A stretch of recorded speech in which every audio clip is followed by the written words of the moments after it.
Santucci. Annelo Santucci du groupe Femagorsiga, mais peut-être au nom des deux groupes Femagorsiga et PNC, alors. Je ne sais pas, puisqu'elle a été déposée préalablement. Oui, bien entendu. D'accord. Incitation à la mise en place de zones de mouillage organisées. Vous avez la parole.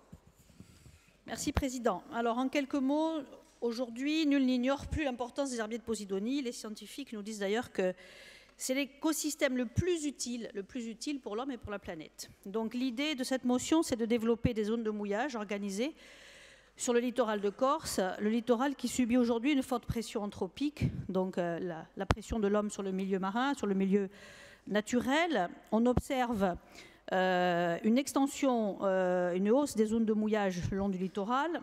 Je prends l'exemple du Cap Corse, du Valink, ou Porto Vecchio et Santa Manz, et que sais-je encore, tellement il y en a.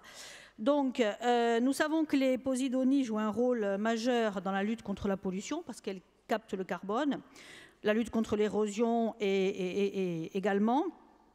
Quand la matte, ça s'appelle la matte de Posidonie, est mise à nu par les ancres, elle libère le CO2 et menace l'écosystème marin. Et au-delà de l'écosystème marin, l'écosystème en général. Donc c'est un ravage vraiment écologique.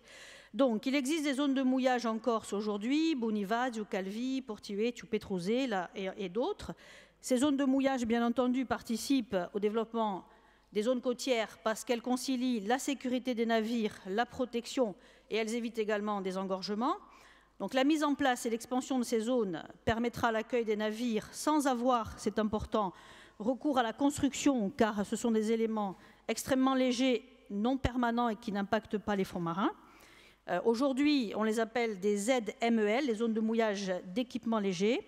Elles font également l'objet d'un AOT et donc d'une redevance intéressante pour la commune. Donc l'idée, c'est de mandater le président du conseil exécutif pour inciter et informer et informer les communes et les encourager à développer ces zones de mouillage. Voilà, je vous remercie.